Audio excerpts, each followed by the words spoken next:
But you know, my position is really, do you want it? You know, how you want your heroin delivered? Okay. You know, and I think we just need to really keep pushing that we're done. Yeah. You know, I mean, every scientist in the world, you know, including those in the Trump administration, you know, in the report that came out in the fall said climate change is here. And of course, he didn't, you know, he don't pay attention to that stuff. But you know what I'm saying is, it's like no time like the present. Jesse. Yeah, two things. I'm wondering, quick one, does that train system gobble up a lot of that energy that would otherwise radiate out of the power lines? That's that waste thing. And then the others, could you just speak to them about maybe some of the community organizing techniques you think we're going to need to incorporate? Yeah. In this fight? I mean, so you know, I'm a fan of relocalization. Y'all got that, right? So you need to move less stuff around. You know, and I'm guilty as the rest of you. You know, I make avocado, man. I think that's the best thing in the world, right? You know, I mean, sometimes I like to order that Fiji water because it comes from 8,000 miles away, and I just feel like I need Fiji water from 8,000 miles away. You know, but my point is that we do a lot of dumb stuff. We need to relocalize. You know, there is a way to feed all of us up here without importing a lot of stuff. You know, and if you have one of those underground greenhouses, you can still grow avocados. You know, so whatever. You know, so my point is that we need to not move so much stuff, and what stuff we need to move, if we're going to move it around, we really need to look at moving it by train. Electric. Huh? By electric train. That is right. Like they had before World War II. Like they had before World War II. That is The right. Milwaukee line was electrified all the way to the Pacific Ocean. I didn't know that. The Milwaukee line was electrified all the way to the Pacific Ocean. Because they didn't have any coal in the ground like the Eastern Huh. Did y'all hear that? There was no coal in the ground, so the Milwaukee line was electric. Yeah, I mean, so the first is that you need to reduce what you're moving around. The second is that you still need the energy to transport it. And so my suggestion is that you use renewables to transport stuff on train. And then you reduce the amount that you need to use to start with, you know, because the efficiencies are still far better. Second is community organizing. I mean, you're all doing it. You know, I spent most of my life, as I said, fighting stupid projects. We have the vision of what's the better idea. You know, so to me, that's why I'm so happy to be here for this movement, because, you know, we're the ones that are going to envision and make the next economy. You know, and everybody in this room knows that we want the next economy to work for everybody, including Mother Earth. You know, this last one didn't work out well for a lot of us. You know, so it's no time like the present to move on. And you know, so Duluth has the tremendous potential to envision what the next economy looks like. You know, reindustrializing at an appropriate scale with appropriate technology. What a grand idea. You know, instead of putting in, new copper mines that like have 1% ore, right? Single most energy intensive mining in the world, except for gold, is copper.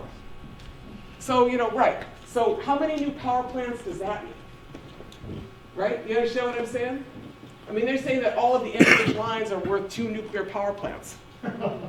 Right? I mean, the energy equation of the poor choices being made doesn't pan out. You know, if you want to go to a more efficient economy, you don't put in a copper mine with 1% on oil. You know, it's 15 years. Huh? For 15 years. For 15 years. Right, so that's what I'm saying, is that Duluth is absolutely at this crossroads between the scorched path and the green path. And we need to keep pushing against the stupid ideas.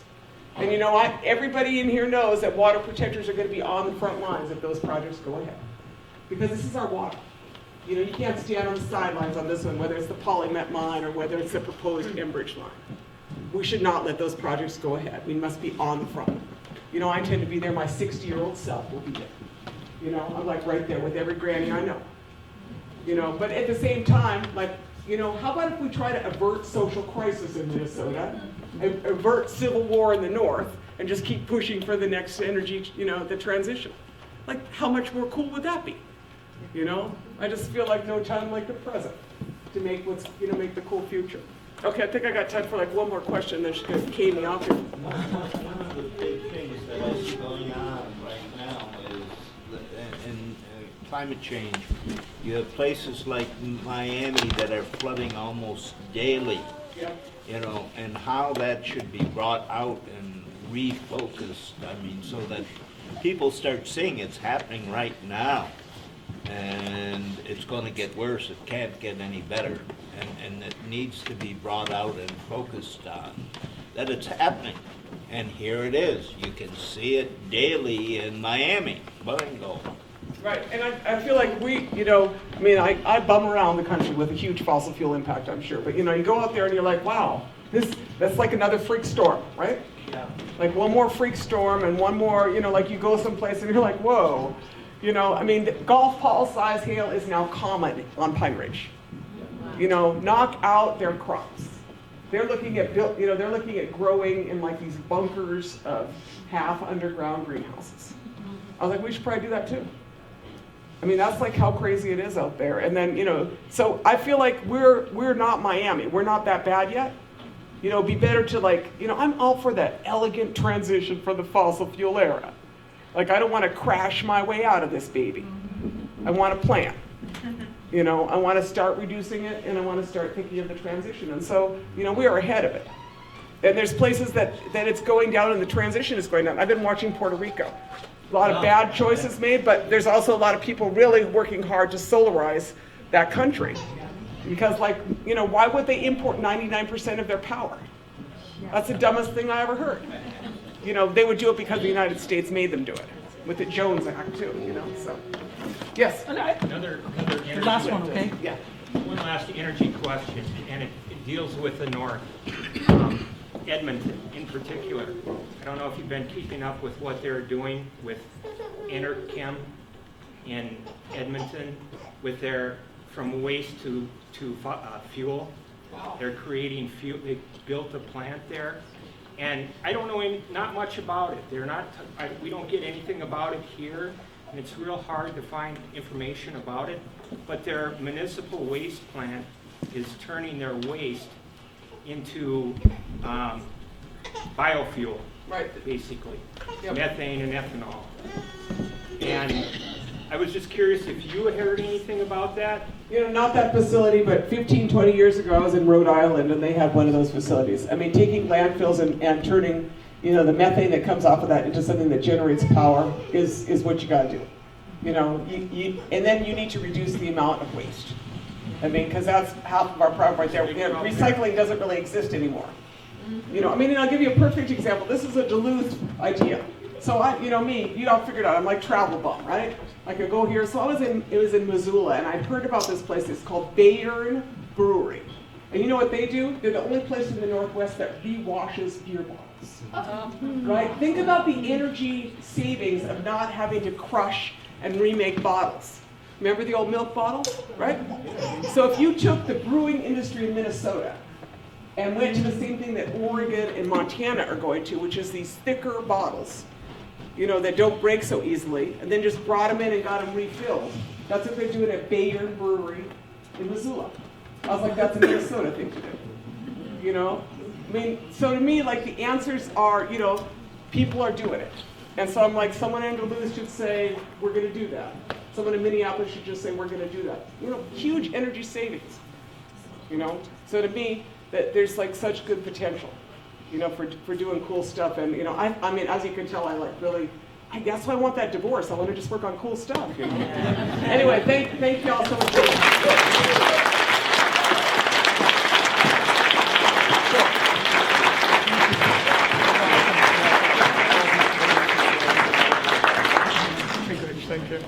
So let's take a bathroom break and then come back. We have a short time for the panel, so if you could come back within 5 minutes. All right. 6 or 7-ish. He's back!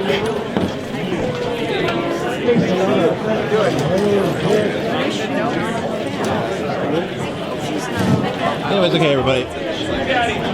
Let me figure this out. This is Lorenzo with Unicorn Riot. We are in Duluth right now, Duluth, Minnesota. I had a little bit of an issue there. You saw my camera dropped. This is a Green New Deal Summit being held here in Duluth. That was Winona, LaDuke. We're going to be live here for a little bit. There's going to be a panel, and then we will be going down. Again, I apologize for dropping. I'm going to go ahead and yell at this mic a second longer here. To give you an idea of where we're at, I'm sure you're all confused. The Green New Deal. We just So let me tell you guys, my exhibit puts that which is that I just wanted to start the conversation. Next up is going to be a panel. Here in So we're gonna be on this panel here, panel discussion. And I'm just saying, We're gonna listen to that, then we'll go down, and then we'll kind of see what happens after that.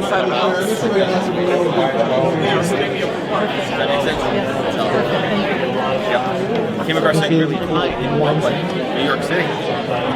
Their equivalent of Dita. Yeah, I want to ask her about it. It's somewhat like Joe gave it to you a long time ago. So everyone's bear with me again. This is Lorenzo. We're watching this on Unicorn, our non-profit organization. If you do like this coverage, please consider supporting our work. And again, thanks to everyone who does support our work. You donors make this possible, so thank you so much. We're going to stay live here for this 5-minute break. I think. Let me check my phone. Maybe I'm wrong. We got John Z on the studio, and I'm probably really quiet in the shots of Mike on the mic under the machine right now. I would get solar. I would get solar power to get these sports. And maybe a battery backup. That's what and then if you want to just sort of like out, then you don't need to. If she is, would she sign it? And if she's not, would she want me to just get rid of it? Or should I use it as a teaching? Tesla? And I was just I was just like blown away by this. Like I can't wait to find it. Yeah, so there's probably 100 or so folks here. I'll just go through these different exhibits. We got some chocolates by the UMD Chemical Engineering Crew. I don't know if you can hear me. UMD, yeah. So you got the Duluth Green New Deal mobilization plan. So let's see if let's try to incorporate the Green New Deal some. We have a few tables here. I'll just show them to you while we're kind of on this break. I'm not going to take any chocolate. I know that's probably really startling. Tables. Looking around. Oh, hey. Good to see you. Good to see you. Look at that straight here. I know. So I'm just trying to make my way through. There's a lot of folks here.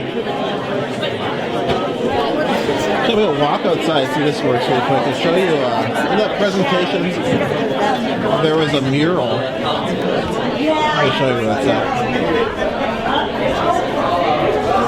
So again, we are in Duluth, Minnesota. I'm going to come outside and show you this mural. Hopefully not get hit by that car. Alright, across the street.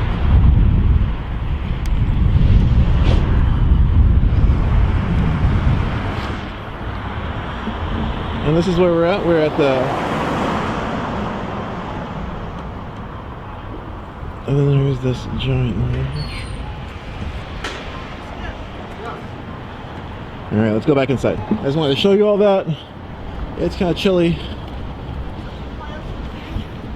What do you want to do when you grow up? So when I grow up, I want to be a truck driver, cross country. Alright. So we gathered. Nice to meet you. I thought you would be gone.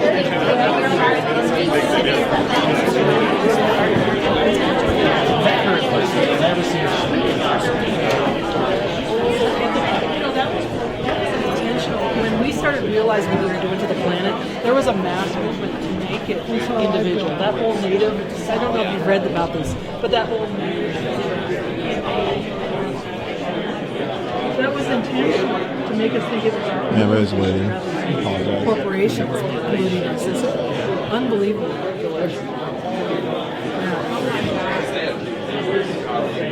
Yeah. Anyways, just bear with us. We're gonna go into a panel discussion, and I'll put about 40 minutes. I'll So go we'll to go talk down. with you in the Tesla. So let me double check here. So what they do is they All right. Let's see here. So, yeah. So next we're gonna see this panel discussion. Leanne Wolf, Jamie Harvey, Joel Sisbury. And it is from 11:30 to 12:30. And then after that, I think I will actually be down for a bit, and I'll be talking to the studio. I might stay, come up later on today. There's another action going on that I'm finding out about. The kind of follow up on this. And so just bear with us again. This is Unicorn Riot. We are live. Things are just happening as we're live, and we're at the summit. We're going to let LaDuke speak, and we're going to hear this panel, and then we're going to go down. So that's kind of the plan so far. Thanks everyone who's sharing that link. Sorry again for that going down for that second. I know it wasn't what you all were going for. And a big thank you to, again, like all our sustaining donors, all our new patrons on Patreon, everyone who's like supporting this this organization, getting this out to these events. We thought it'd be good. We've been covering Line 3 for quite a while, for years now actually, along with different treaty rights issues in northern Minnesota. If you go to our website, unicornriot.ninja, you can go through all that content if you want. And I thought it'd be nice to come up here. Again, a lot of times it's very actiony. This is not actiony. This is just a conversation, this information. One of our team members, our organizational members, Dan Fight, was really talking it up about how important it is that we provide these sort of panel discussions to give you a bit more context and then sort of like information giving way instead of just like in the streets all the time. So I'm trying to figure out how like, I can provide that balance as well, taking that insight. So thanks a lot again to Dan, who's part of Unicorn Riot, for giving me sort of the motivation to come and bring you this panel. I'm also interested, I guess, as a journalist in how the New Deal, Green New Deal, how it's sort of spread around, how people are talking about it. So it's good to be here and hear this discussion. And also good to hear Winona LaDuke speak about it. I'm also hoping that I can speak to Winona later, mostly about her ideas about transitioning to a different economy. If you listen, the undercurrent of the whole presentation was how she really wishes she could focus on what she wants to be doing, which is like her hemp farm and all that stuff. But you have these pipelines coming through, this sort of general attack on the lands around here that you can't really focus on what you want to do if you don't stop that. So like all these people are kind of like put in this position to have to stop the continual fossil fuel pillaging of the earth and its resources instead of trying to work towards solutions. And it's a really hard balance, I think. Mostly with the kind of weird acceleration we are in right now.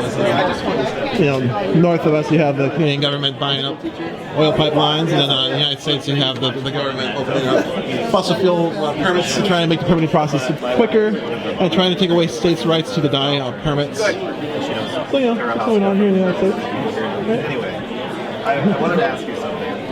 He's talking. It's live. Someone's like people watching. Someone's like wondering what I'm talking about. Well, I wanted to ask you what you think of it. So I've never shared this with my students because I wanted to know first, are you comfortable with the way that this is just that it's playing on some... Yeah. No, a friend of mine did that. Okay, because I never wanted to share it without knowing.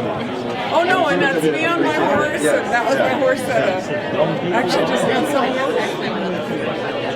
Yeah, I'm gonna be riding. You can come right up on some of those, by those pipe yards. Yeah, we let them move out of the pipe yards. If you really wanted to find it, it would be awesome. That I would frame it and put it in my classroom. I'm glad I'm showing my students this today.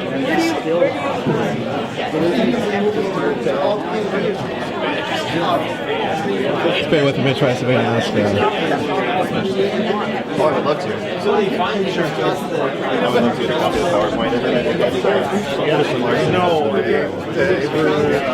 it's looking like there's like a big chance. I guess, but I could also, I have to figure out how to get it off, but I could, because it's like simple stuff. Yeah.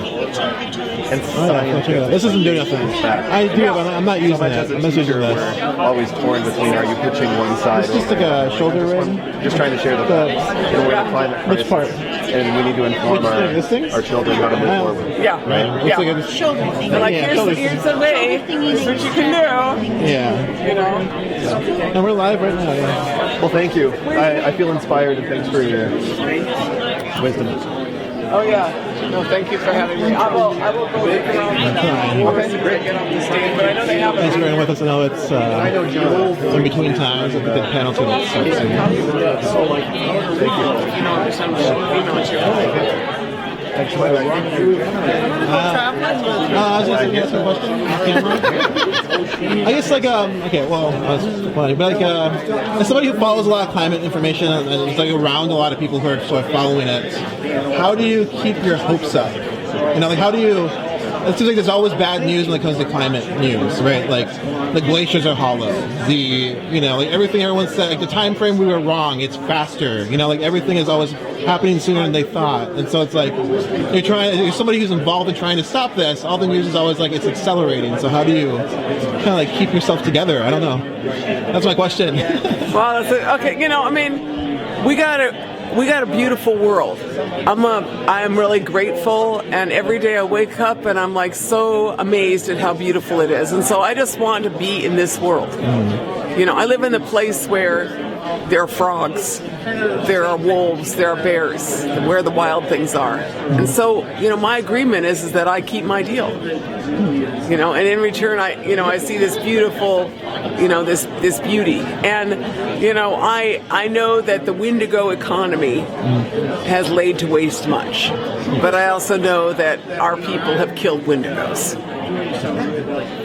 And then, what's it like, I guess, as we, you know, talk about climate change and the idea of like Line 3 going through and like a resistance against it, and then sort of watching the state organize itself to stop that resistance. You know, they've organized a task force.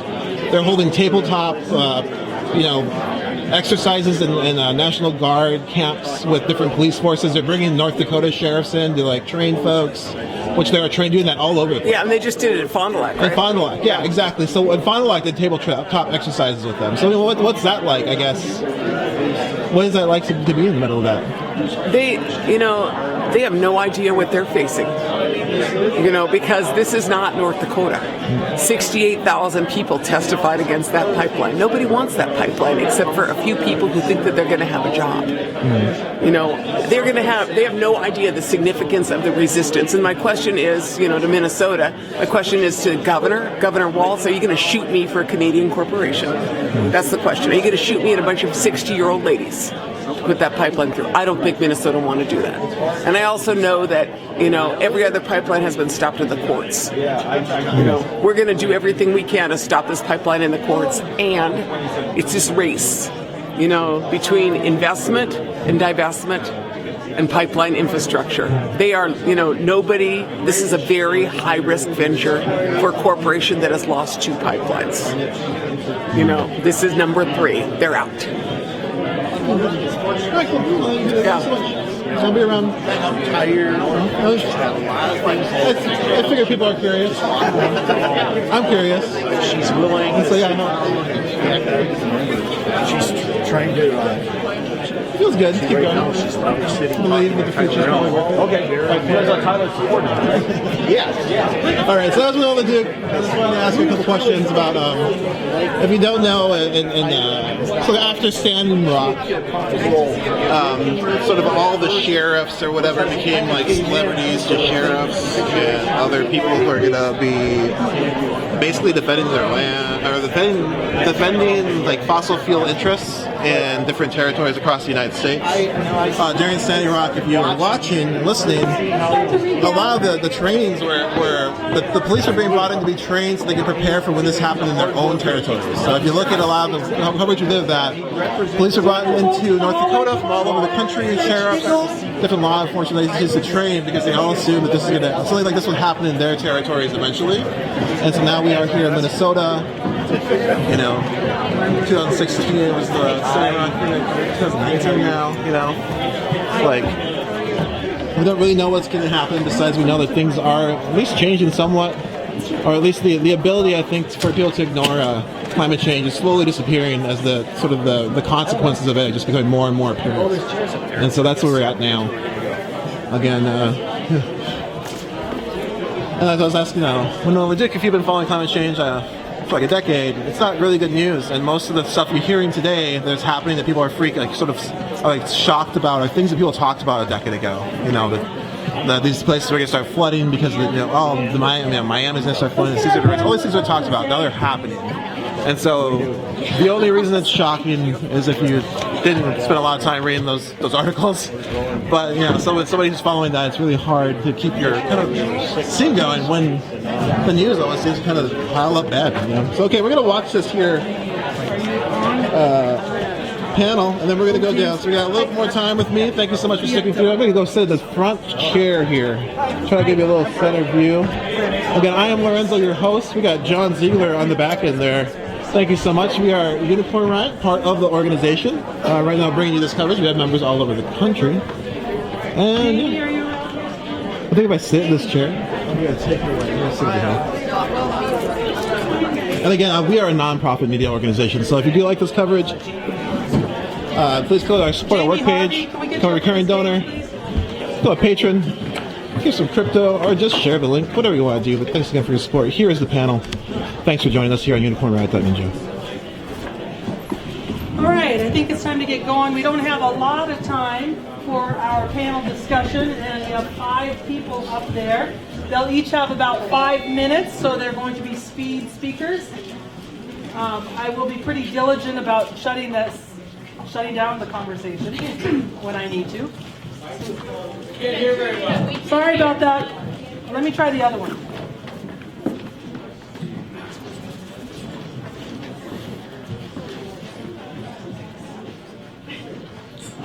This one any better? Nope. Is that any better? There we go. Oh, that's really nice. Yeah. All right. I'm going to pass one up as well to the panelists. There you go. Remember how to speak to it. Okay. So, for our panelists, we have asked them to come together to talk to us about a couple of specific questions, and we recognize that it's hard to fit this into 5 minutes, but we really would like them to address a couple of questions. One is how the Green New Deal transition can happen in ways that benefits and is driven by people and communities that are now and have been historically been left out of the equation, have been economically disenfranchised. And then the other question, of course, is how to build and sustain a grassroots movement for a Green New Deal and address it here for Duluth, because all of our people here are from Duluth. So, and you don't have to address those in order, you can address which one you think fits you the most. So we have 5 esteemed panelists, and I think that we'll introduce them one by one and have them give their point of view. We'll start with you, Joel Cypress, one of our council members. Sorry about that, Jimmy. We're playing past the mic. All right, Joel, take it away. Hey, thanks. Is this the left switch? How it's off? Can you speak in that one if I'm speaking in this one?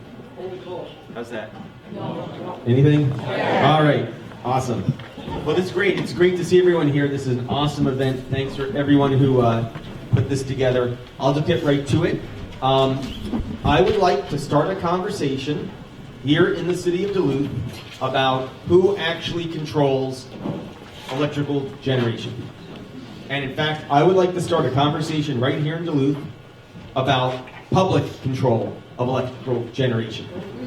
And I want to start by actually talking about a project that's going on right now in Duluth. That when I was thinking about my comments today, I realized we've got a Green New Deal project going on in Duluth right now. And it has to do with our old, antiquated, inefficient, coal-fired steam plant that we got right here downtown. Right, so we have this ancient facility that provides heat to downtown businesses, belching out carbon. And about 5, 6, 7 years ago, the city launched a process of trying to radically reduce the carbon emissions from our downtown energy utility, or downtown heat utility. So we hired and contracted with a management firm that has expertise in clean energy, and we've been retrofitting the plant to go on natural gas and not coal. And we got millions of dollars from the state of Minnesota to start converting the system from inefficient steam to much more efficient hot water. And it's creating lots of jobs locally right now as they're digging up the street for people in our local building trades. And after years and years of talk, it looks like we're finally beginning to make some real progress in creating some opportunities, new opportunities for marginalized groups in our building trades, although the jury's still out on that, so we got to be really diligent on that. And the point I want to make is, how did all this happen so fast? Because we own it. We own that energy utility. It's not like Minnesota Power controls our electricity, and it's not like we have to cajole them and lobby them and legislate them and regulate them and drag them inch by inch into investing in clean energy. We can just do it because we own it. And one of the reasons it's been so hard for us to make rapid conversion to clean energy is energy generation in this country is mainly controlled by investor-owned for-profit companies that make their decisions about where they put their resources in terms of what's good for their investors and not what's good for our communities. Amen. And so here's the thing. We're going to have massive investment in clean energy to address climate change, right? Right. So instead of spending all our time figuring out how are we going to browbeat and force private investor-controlled utilities into doing the right thing, since there's got to be all this investment in infrastructure that doesn't exist yet, how about we start investing public resources in clean energy generation that we, the people, control ourselves? It's going to be really hard to do that on a large scale, but there's no reason why we can't start doing it on a small scale. Now, there is public power in the United States. There are municipal-owned electrical utilities and there are also co-ops. There are co-ops. I'll just say this. New York City, Sunset Park Solar, is a solar co-op that is being managed by an economic justice organization in Brooklyn. They got funding from New York's equivalent of what here in Duluth we call DEDA, the Duluth Economic Development Authority. And they're going to create job opportunities in the neighborhood, and people are going to get reductions in their utility bills from this. So what I would love, I don't have the expertise. I'm a politician. My job is to try to help make things happen, drawing upon the community. We got lots of expertise. Let's start looking for some small-scale projects in Duluth. What? Maybe the city can partner with the Duluth HRA and maybe put some solar panels on tri-towers and cut the energy usage at tri-towers and maybe invest those funds in public housing and housing opportunities in our city. Maybe the city can partner with ACO right here. Let's start looking for opportunities where we as a community and we as a city and we as a public can start investing in some small-scale clean energy investment that we own, that we control, that begins to make the transition and does it in a way that supports our community and addresses the economic inequities in our community. So again, I don't have the answers, but I would love to see that conversation happen starting right now today, and let's get serious about it. Thank you. Mr. James Hedgeworth from the Sierra Club. Thank you all for coming out tonight, or today, I guess. I am a volunteer with the Sierra Club and have been for quite a while. And if you bear with me, I'm just going to read a statement. Who are you? James Hietala.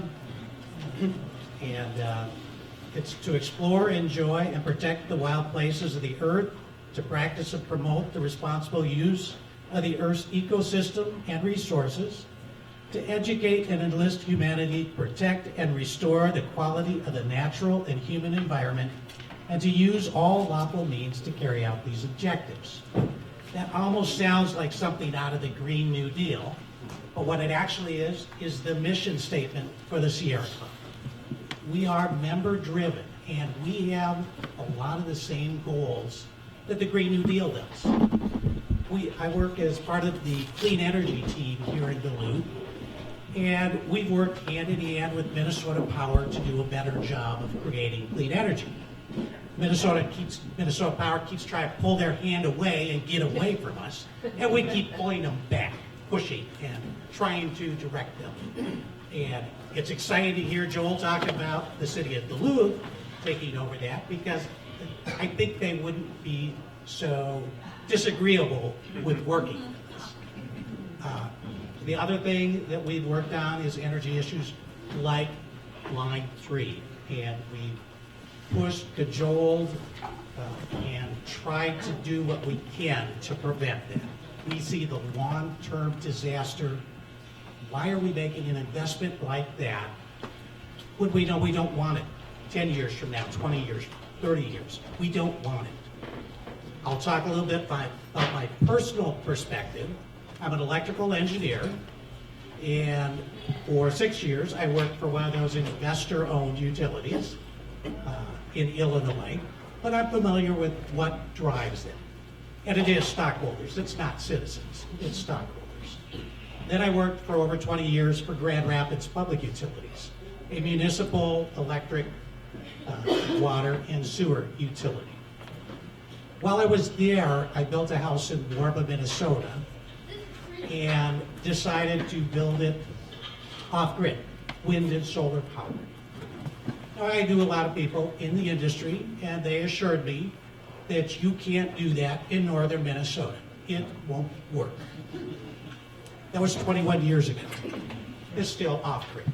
So, I'm a smart guy, but evidently I'm too stupid to listen to the experts sometimes. Now I'm working at Western Lake Superior Sanitary District. A comment was brought up earlier about waste to energy. And just this last week, I was looking at the plans and proposals where we're going to take energy off our digesters from wastewater, methane, burn it in generators, create our own electricity, and use the waste heat to help heat the process. And so it's going on right now. It's going on right now in Duluth. Let's see, there was one more thing I was going to hammer away at. When Winona talked about naysayers on this Green New Deal and how they say we can't reach the replacement of all the fossil fuel we're using right now. WLSSD, the wastewater sanitary district I work at, I started there in 2011, very environmentally conscious. They had done what they thought was everything we can do to conserve energy. But we knew we wanted to move towards this self-generation. Well, in the last 8 years, we've reduced our energy use by 25%. That's huge, but it's really huge when you consider we'd already done everything we could think of. We still aren't done. There are projects on the board right now that I'm involved with to reduce it even more. Every time you reduce energy, you see new ways to reduce energy. So when we talk about replacing what fossil fuels are doing now, one of the ways to do it is reduce how much energy we're using. Eliminate that waste, eliminate things that we don't really need. Suddenly, it's a lot easier to achieve meeting all our energy needs through renewable resources. Thank you.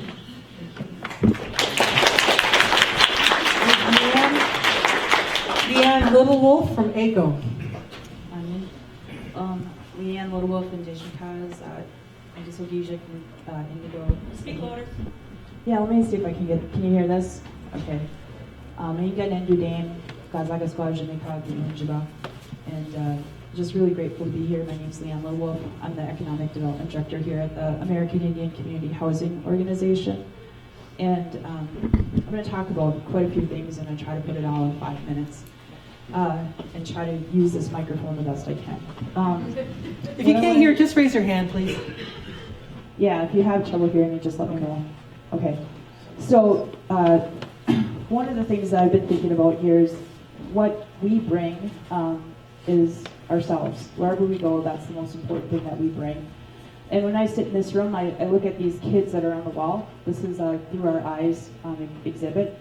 And when I see these pictures of these young people, I think like these are our leaders. These are the people that are coming.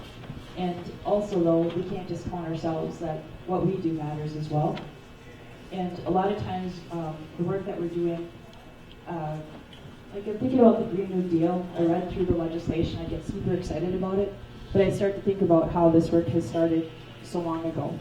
And then it's coming into like a cleaner picture. Here at ACO, with the economic work that we're working on right now, we're working on housing. We have permanent supportive housing, we have market rate housing. Also, we work on arts and culture. And in this room here, after we moved into this building, this has been community space, but we were able to start to have art shows here. And I think that, I think the microphone's gonna be a problem for me. But we can't discount the power of art to communicate the direction forward. And I just think about that video that we just watched. And it was because there was an artist that was showing us the way forward, taking that information into this beautiful art form that we could actually see. So our artists are the forerunners into this vision. So we work on arts and culture, and then the other piece that we work on is indigenous food. So right now, we're working on turning the 4th Street Market into the new indigenous market so that we have a retail space for our native foods, which we have not had, that kind of retail space. And we opened the Indigenous First Art Gallery gift shop 2 years ago, starting with 20 to 30 artists. That has grown to 80 artists. And because there's retail space, we have new Native entrepreneurs who come forward every day showing us the beautiful things that they're creating. And there's such a huge interest and appreciation for that, that we have guests coming from all over just to come shop here at our shop. But what we're really interested in is we take a look at the Native community, specifically here in Duluth, and the poverty has been really high. So, 2013, 65% of Native people working here in the city were at the federal poverty level or below. 2016, it's 46%. We're at some of the highest rates of representation in poverty. And that's something, when we look at the Green New Deal, that is something that we need to really address. People's access to economy.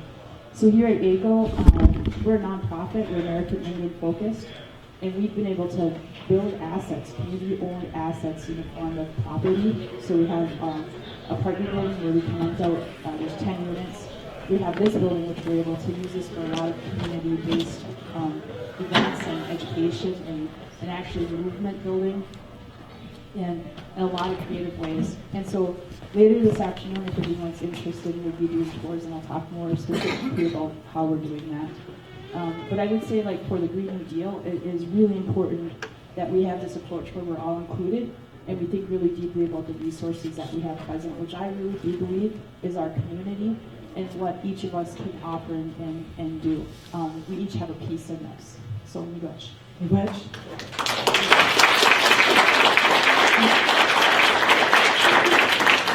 Next is Mr. Brett Pence from Minnesota Interfaith Power and Light. Thank you very much, and it's an honor to be up here with the city leaders we have here. I was asked to say a few things about the Duluth Energy Commission that's coming up in context of the Green New Deal, also about 100% energy transition, and then because I come from a faith-based nonprofit, the role of faith within that. I'll start with the Duluth Energy Commission. That is a new commission that the city is forming that's basically tasked with the responsibility to oversee Duluth's commitment to the Paris Climate Accords. If you didn't know, I think most of you probably know the federal government pulled out of the Paris Climate Accords. You probably didn't know that the very next day that Duluth said we were still in them. And we were one of the first cities to declare that we would honor that agreement. So that has now been encoded not only by the mayor's strong commitment, we have a strong mayor, so that means something, but also now we have a city comprehensive plan, a planning document for the next 30 years, has it within that document that you will be meeting the Paris Climate Accords, and it lays out how we're going to be doing that. And so this commission is really set up to oversee that. It's a commission of accountability. Documents are only as good as the people that read them and the people that make sure they're upheld, right? Be that the Constitution or be that a simple city planning document, right? So the role of this commission will be to collect information, to make sure that information is put forth to the public, and then make sure that we can discuss this as a community where we're going. It's also meant to be a resource because we know that in the city, it's difficult where all the staff are overworked and they all have their specific mission. And when you have a broader mission like this, you need citizens overseeing it to keep the city on task. And also to be a resource for those people. Our staff are wonderful staff in the city that are trying to move forward with this. So the commission is meant to be that resource. And then finally, I think the mayor has done a good job of explaining this in the press. The Duluth's commitment to the Paris Climate Accords, which is 80% carbon reduction by 2050, that's only for city operations. So that's 5% of our energy use, right? It's meaningful because it's collectively our energy. We, are making the decision, as Joel's saying, to do something about it. And that's fantastic, but she knows we need to go a lot further. And I think that's the dovetail with the Green New Deal in many ways. Because as we're going forward, we can't leave people behind, and we can't just modernize our city operations and that leave people that are below poverty to pay super high heating bills and have to decide between heating and heating in the winter. That's not a just society we want to live in. So we need to do, the commission is going to be looking at how do we help the community also transition as the city of Duluth city operations are transitioning, right? What are the ways we can affect that within our community? And then also, I think the other thing that the commission should be looking at is going further, because we know since the Paris Climate Accords in 2015, and we set that goal of 80% by 2050, that's not going to be enough. We know now that we need to transition to 100% clean energy. And so how do we do that? And so I think this commission can really push the boundaries of that a little bit. Change, as I saw, there was a movie at UUCD last night, and happening at Clean Energy Revolution. And in that, one of the people in the movie says, you know, if you want change, it doesn't just happen, you have to work for it. So that's really the point of the commission, is to help us as citizens work towards that goal. Thank you. Yeah. Mr. Jamie Harvey.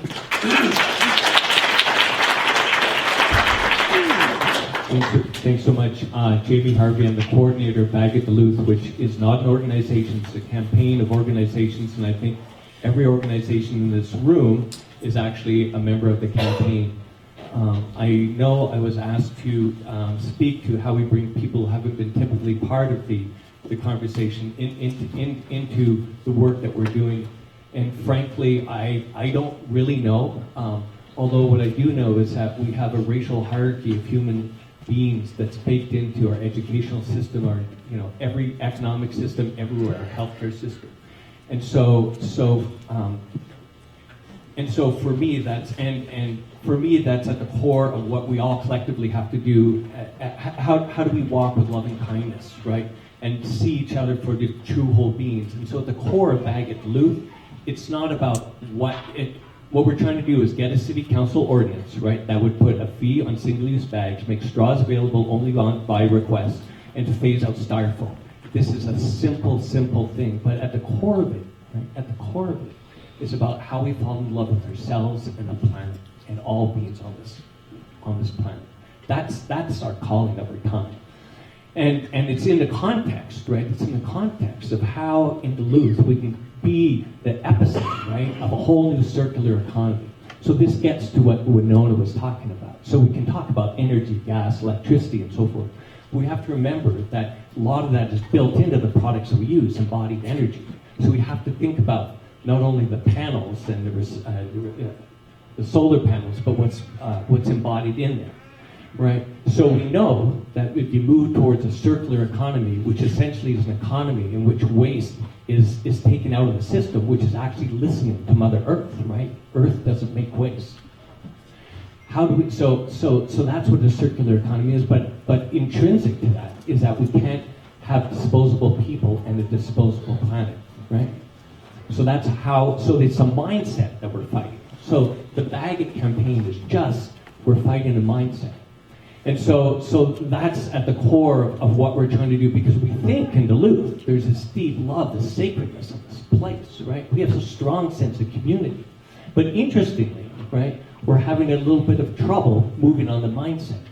So we have this ordinance, which now the state of Maryland's adopted, or parts of it, the whole state of New York, 30 cities in Massachusetts, the state of Vermont's about to adopt it. There's an op-ed in the paper today. We've been meeting with City Council for 2 years to do this. And it's slow work, right? And I sense that we're close. And how do we get bold to do the simple action, right? To pass this ordinance. And I think our trouble is that there's a lot of fear. It feels scary. And that what's scary about it, right, is that it means that we have to think differently about ourselves and the relationship to the planet and alter our behavior. So it's not about bags. It's not about straws where they should be more compostable. It's how we treat and use materials in a whole new different way. And we're going to get there, because I know this is Duluth and we're pretty awesome. And in some ways I think, no, this is a metaphor. This Bag It campaign is a tiny little bit of metaphor for making bigger change. And then more broadly, what we're seeing in this whole circular economy, we see examples that get beyond plastics, right? How do we reduce and repair? There's a Wellspring Collaborative in Massachusetts, which has couch remanufacturing. It's an employee-owned cooperative. They're doing window repair. There are these incredible, there's a community-owned, employee-owned composting facility in Boston called Creo. So we see examples of these all across the country, right? So it's embedding how we shift capital, prioritize equity, and restore and regenerate our earth. And so we can do it in Duluth, but I'm really hoping that we can use this example, right? By using love and a new way of seeing each other as whole and human beings to move beyond bags and get to some real action. Thank you. Thank you, Mr. Harvey.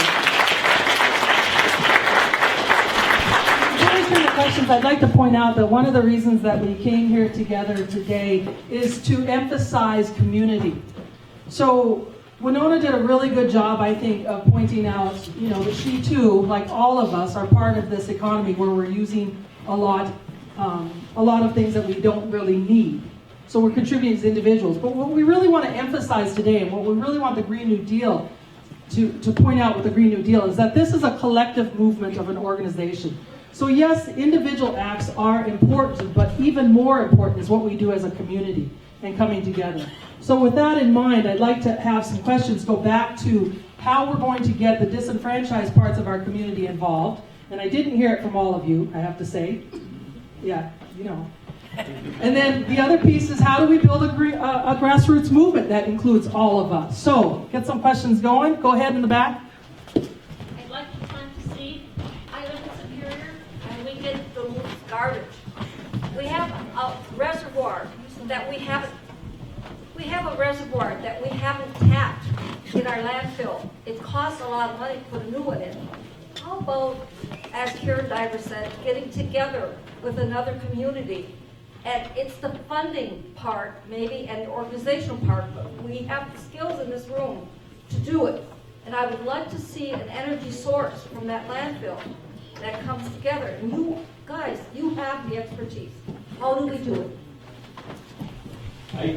I'll take one shot. So the energy source for landfill, right, comes from organic materials, paper and food. And that creates methane in the closed cell of the landfill. So we actually don't really want that in the landfill. So I think we have to think a little bit upstream, right? How do we put those organic materials back into the land to regenerate the soils? And how do we take the papers and recycle them until those fibers no longer used, and then put those back into the soil? So the idea of methane from landfills is a nice short-term sort of solution to like stupid thinking, as Winona would say, over the last 40 years. But we don't need those organic materials in the landfill to start with. So that's sort of one thing. And what's beautiful about the news 2 days ago about us closing, that the landfill is about to close, it forces a conversation about what are we going to do with all this crazy energy embodied in the waste that we're throwing into the land, right? And when you look, right, this gets to what Mary's asking about, where is our landfill? It's like cited, right, Superior, and our hauling station in West Duluth, and the industrial landfill in West Duluth. Like, those are the communities of lower income that often don't have a conversation about where these things are sited. So in some ways, it's a gift, right? The gift that this landfill is being slated for early closure, because it forces a whole new conversation about what the heck we do as a community about our waste. That's my view. Anybody else? It doesn't have to go down the line. Who else wants to respond? Just a question, an observation, and a comparison. I think I'm like the broken record today, this public versus private thing. The landfill in Superior, is that a publicly operated facility or a private one? Public. Okay. Because how about the landfills here in Duluth? Publicly operated or private? It's just private. The only other one in Duluth is a construction demo. Correct, that's what I believe. So I don't exactly, coming from the Duluth point of view, I don't exactly know the answer. I think the interesting comparison is the stuff that WLSD is doing, where they're essentially doing the same thing, using their waste energy as energy, right? But again, WLSD, it's a public operation, it's a public facility. So again, I'm not quite sure what we as a city do to get private enterprise to do that on a local level. I'll just raise the question. I'll address just one part of that question. We talk about food waste and organics. And when we go with the utilizing the methane that we're already getting off our waste, the next step we are looking at already is taking some of those organics out of the landfill waste stream and putting them into our other waste stream where we can collect the methane, generate electricity with it, and utilize the waste heat and take the remainder, which is biosolid, that we can land apply for fertilizer.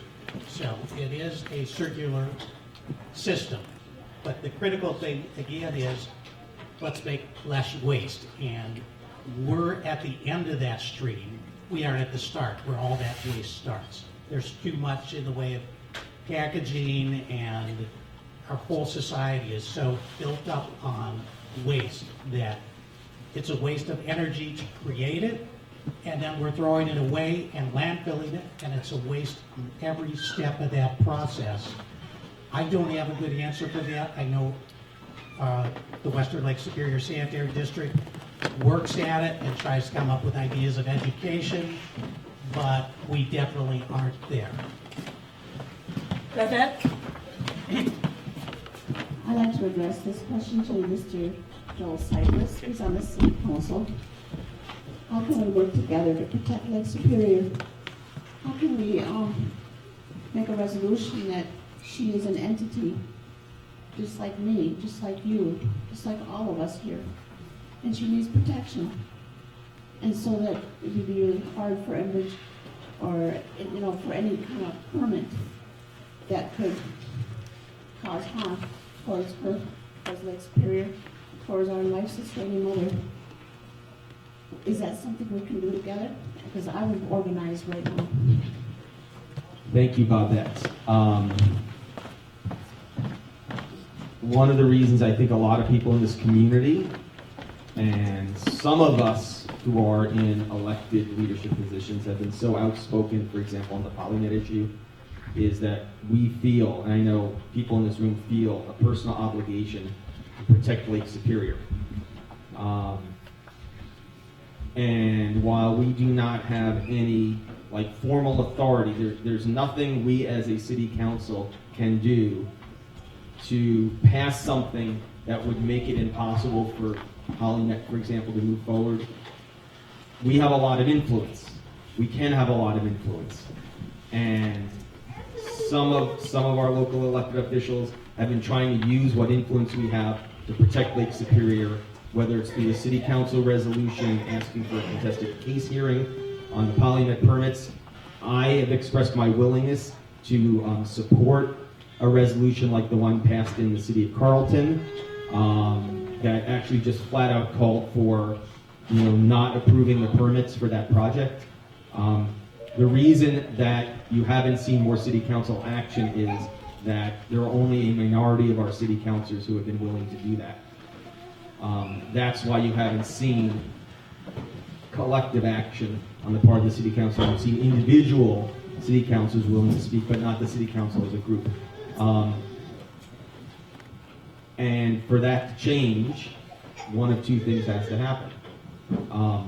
One is the more the community speaks with a common voice saying, we as a downstream community have an obligation to ourselves and to others to protect our water. The more the community speaks with one voice, the more your elected officials are going to have to respond to that. And then the other thing, of course, is this is what elections are for. I think Babette has just pointed out one of what not all of you are answering, but a way to, or a means for that grassroots movement on something that affects all of our communities. So thank you, Babette. The rest of the council could respond. Any other questions? Go ahead. Just want to respond to the question before about what do we do with waste. And again, I know I talked to you earlier, Joel, but I would urge the city council to look at what Edmonton is doing. I know the long-range plan that Mayor Larson talked about was to buy biofuel from a soon-to-be-built plant somewhere in northern Minnesota that utilizes forest products. We don't need that plant. We need a plant that creates biofuel from municipal waste.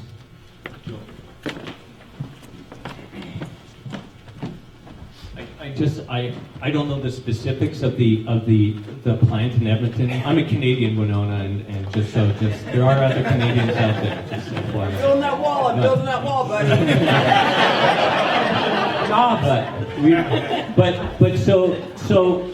So we know we have plastics in our fish, right? We know we have plastics in our bodies. We know we have plastics in St. Louis River and in our lake, right? 20 billion pounds a year. We know it's in our oceans. We know that, right? But we also know that in the next 10 years, plastic production is supposed to increase by 40%. 40%. So I call plastics the black snake skin, right? So as we close down and squeeze these pipelines, it's moving in and already financed in these whole plastic production systems in Cancer Alley and Sarnia, Canada, where Enbridge lives, right? And so we have to start thinking differently about waste. And what happens is currently the plastics and our broad solid waste goes into landfills, or it goes into the oceans or under beaches, right? Only about 2% of plastics is actually recycled. Right? So we're moving them to and so as we close our landfills, right, or try to figure something out, they're going to move to landfills in the sky, right? Those are incinerators. Those are landfills in the sky. And so they create a whole series of waste. If it was just pure plastics, it would just be a CO2 problem. But once you start mixing municipal waste, you're creating dioxins, you're creating a whole slew of persistent toxins. So we're going to see in the next couple of years, and hopefully not in Duluth, I've been trying to monitor it, that we have to be very cautious, because it seems like, the next great solution, right? Burning municipal waste. And as soon as these things are financed, they're in place for another 30, 40 years. So just be cautious and be very, very cautious about what you're thinking about around waste to incineration. Thank you. Winona? No, go. Yeah. Oh, sorry. Sorry. I want to respond kind of to all of the questions in a roundabout way. I just want to start by saying that, I've been thinking a lot about when I was a little kid, I lived with my grandma. We lived outside of Deer River on this 40 acres. It was swamp and it was clay. And every spring my grandma would say, we're going to town, 4 miles away. We go to the hardware store and she'd say, pick out a pack of seeds, right? And whatever seeds you want to grow, pick out a pack. And we didn't have one. So to buy this one pack of seeds was like a big deal. So I pick out whatever, and every year I pick out watermelon. Right? Go back, and we go in the backyard, and it's clay. And we plant those seeds every year. And nothing grew. But we did it every year. And as a kid, I was so frustrated because I wanted my plants to grow.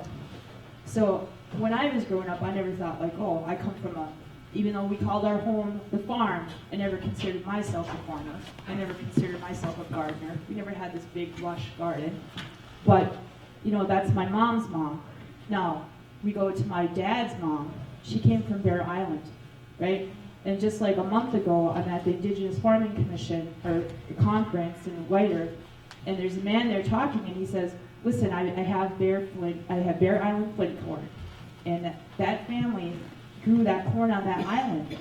And if anyone from that family's here, I'd like to give you some of the seeds that I have. And I said, I want to meet that man because my grandma is from Bear Island. When I was a little girl, she told me about how that was their family land and how that land was swindled away.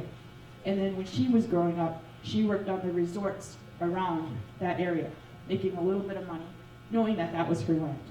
So I want to talk a little bit about about Superior and the landfill. I want to know where that landfill, what land is that landfill on, and who has a voice in that landfill, and how was that land acquired? And I want to talk about how right here on this land, Mary, thank you for acknowledging that we're on Ojibwe land, but this is our homeland. I always talk about, I'm going to go home. I'm going to go home to Leech Lake. Well, yeah, because I grew up there. That's where my grandma was, and that to me is home. But also, I'm not a refugee. This is my land. This is where we come from, and I think that we have to, at the very root of it, acknowledge this land and our relationship to this land and our relationship to each other. And we have to start thinking about ourselves in much different ways and wake up. In my language, Anishinaabe means human being, and that we're here to think. We have to really start thinking. And that means being creative about how we're going to go about these changes that are going to happen. They're happening right now, and we have to be awake.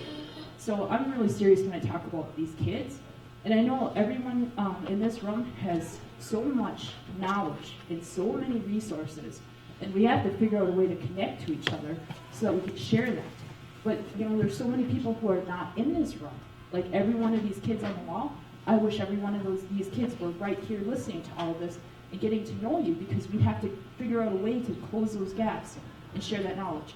When Winona talks, I understand what she's talking about. She takes science and she makes it so that I can understand it.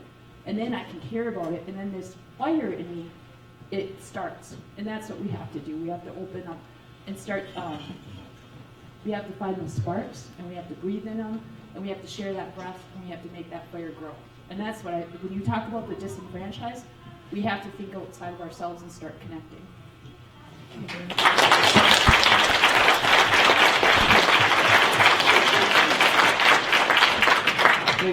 Thank you. I just had a couple kind of follow-up questions for you, Joel. So first is that I do really believe that the city of Duluth should require a full assessment of a worst-case spill scenario for Duluth for Lake Superior, and that is a pretty reasonable request, because we don't have one. I mean, in the hearings and in the appeals court where I was, the judge pointed out that the data that they were using was for what river was Pokegama River. That was what Enbridge was using for the worst case spill scenario assessment for Duluth. I was like, and the judge was like, that's a little ways from Duluth.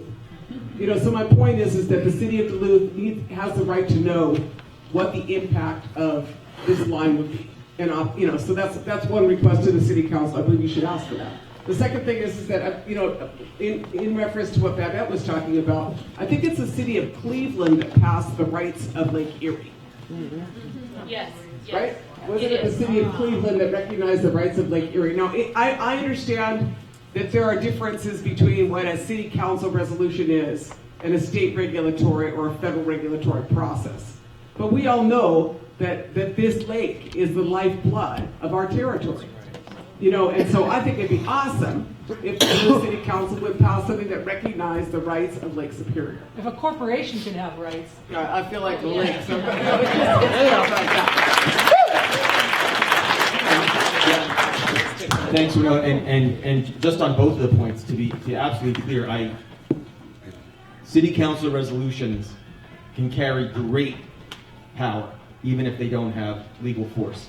And I would love for us to do something like that, and I would be really interested to see the text of what Cleveland did. And I, as an elected official here, take very seriously my responsibility to protect the lake. And if we had 4 other councilors willing to do that as well, that would be wonderful. So thank you both for the suggestion. And I do think that on the issue of emergency response plans, I'm more familiar on the Polymed end than on the Line 3 end. I'm very interested to learn more about this, because one of the big concerns we have is that there really is no emergency response plan in case of a catastrophic failure on the Polymed project, and some of us have been quietly trying to get that addressed. And to me, it's just completely irresponsible for regulatory bodies to go forward with judging these things without any kind of meaningful discussion of emergency response. And I'm also very disappointed that here in our city, that our city government has not been demanding that. Keep going, Joel. It was Toledo that did the city. It was Toledo. Okay. One of the cities over there. It was Toledo. I thought it was a state. I thought it was a sea city. Yeah, it was. So in the Baggett campaign, what we're curious about, right, is we have 5 city councilors who've said they support what we do, move on, and then when we speak to each one of them, they say, well, we don't know if we have the votes. And so it's an interesting conundrum. We talked to the Chamber of Commerce. They say they're not opposed. And at the core of it, I think we're collectively looking for, and I know I'm sharing the stage with you, Joel, so I'm not, and it's not directed at you, but it's all those five that I've said, right? Right. And so, what is the fear? Like, I know, and I don't want to be a city councilor. What is the fear of? No, seriously, no. I respect the work, and it's a full-time job and more. It's easy from the stage to sit, from the floor to sit and critique. But at what point, right? You sit and say, I'm introducing this, and if it fails, it fails. But and then we do it again next year, right? Because the lake is on the specific issue of plastics. It's filling, right? Climate change is coming. We have the YMCA on board. We have Duluth PAC on board. We have ACO and NAACP. But this is mainstream, right? But it's also, is it just the work? Like, why not introduce something at the risk of failing, but also the risk of it broadly succeeding, right? Right. We have another question. Go ahead. Yeah, just as a follow-up, Jamie sounding the alarm about plastics and projected growth. Winona, I was astounded to hear about the use of hemp as to make an alternative to plastic that's compostable. And then Joel talking about public ownership of enterprises that are good for the environment. And what about the idea of exploring our starting a company to produce plastic alternatives from hemp here in Duluth to replace bags and NRI, UNT Center for Economic Development, the City of Duluth, people working together to put something together as an alternative to plastic that could benefit the community as well.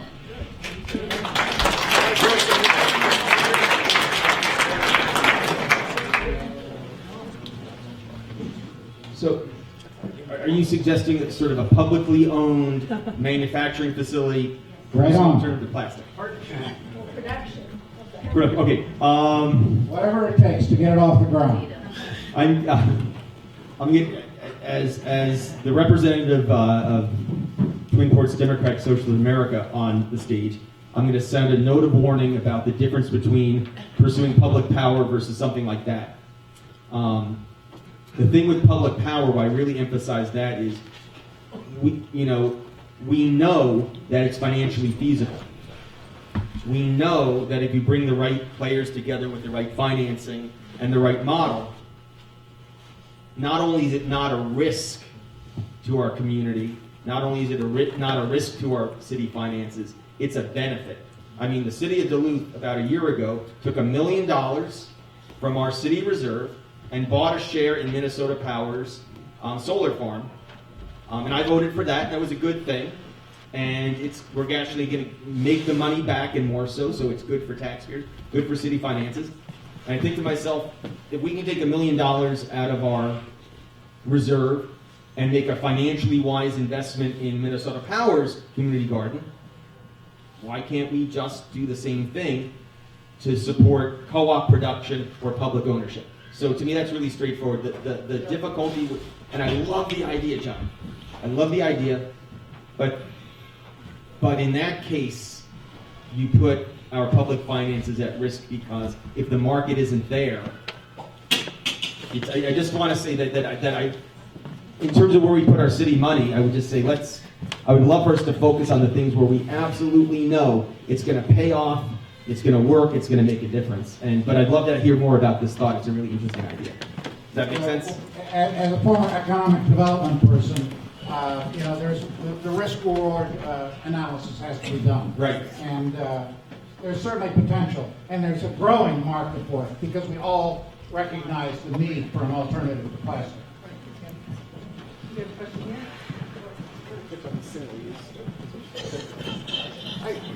My name's John Lewis. I'm married to a city councilor in Superior.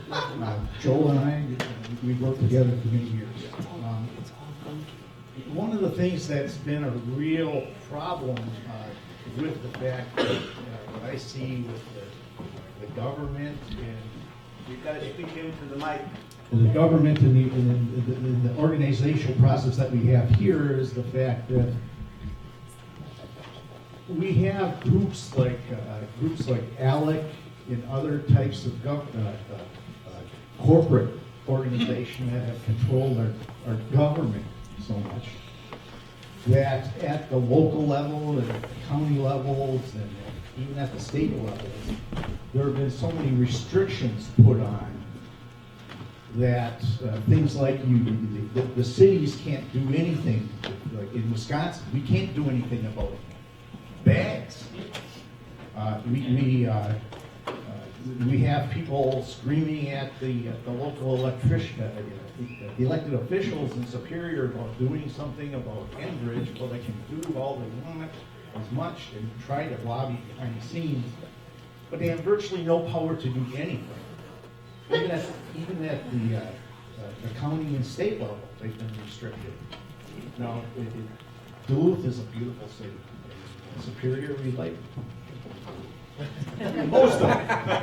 But there are some angst in there. But one of the problems is you look down at places like Enbridge and all the rail facilities and transportation facilities that go through Superior with all these hazardous materials and things like that.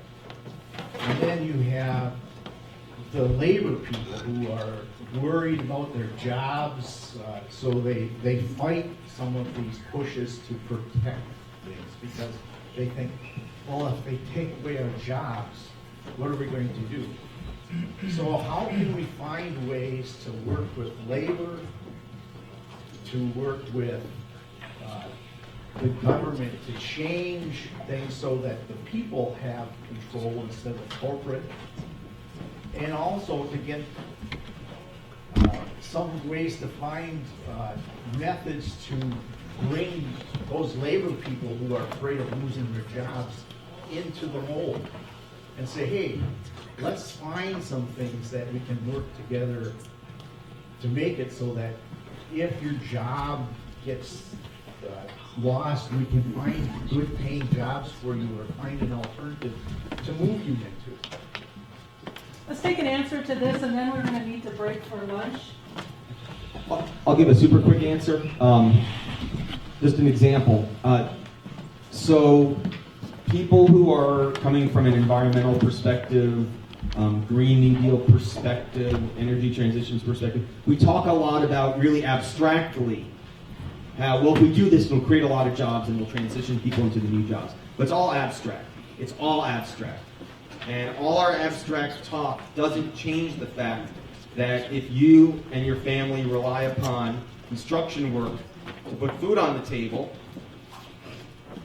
the concrete job that Enbridge can offer you putting in that pipeline is real, and all our abstract talk about, hey, the transition is going to create a lot of jobs, isn't going to put food on anyone's table, which is why we got to get real about finding public investments that will actually create jobs in the energy transition. And that's why I start off with the story of what we're doing with our downtown heating district, because that's something that brought everyone together, because it's creating real jobs for real people in a way that's reducing carbon emissions in the city. So we've got to be really concrete, really practical, and get beyond the abstract talk and find things we can do in our community that put people to work on the transition.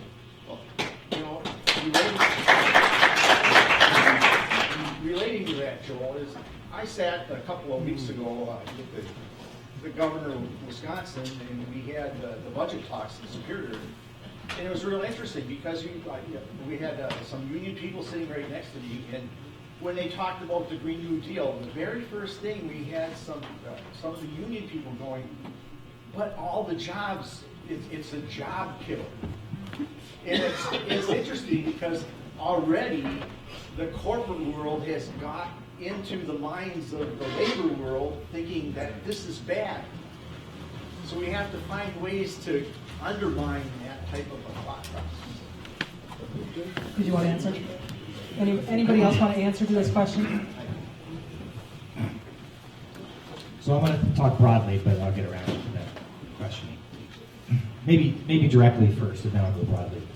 First off, I think I have to identify when there is specific resistance, identify where that's coming from. We do ourselves a disservice when we say labor is against it, because I know my wife's in the nursing, she's a nurse, and the nursing union is not against that. Right? So I come from a family of teachers, and I know a lot of teachers that would not say against that. So first of all, we do always do ourselves a disservice when we broadly categorize. So let's talk to each other as individuals.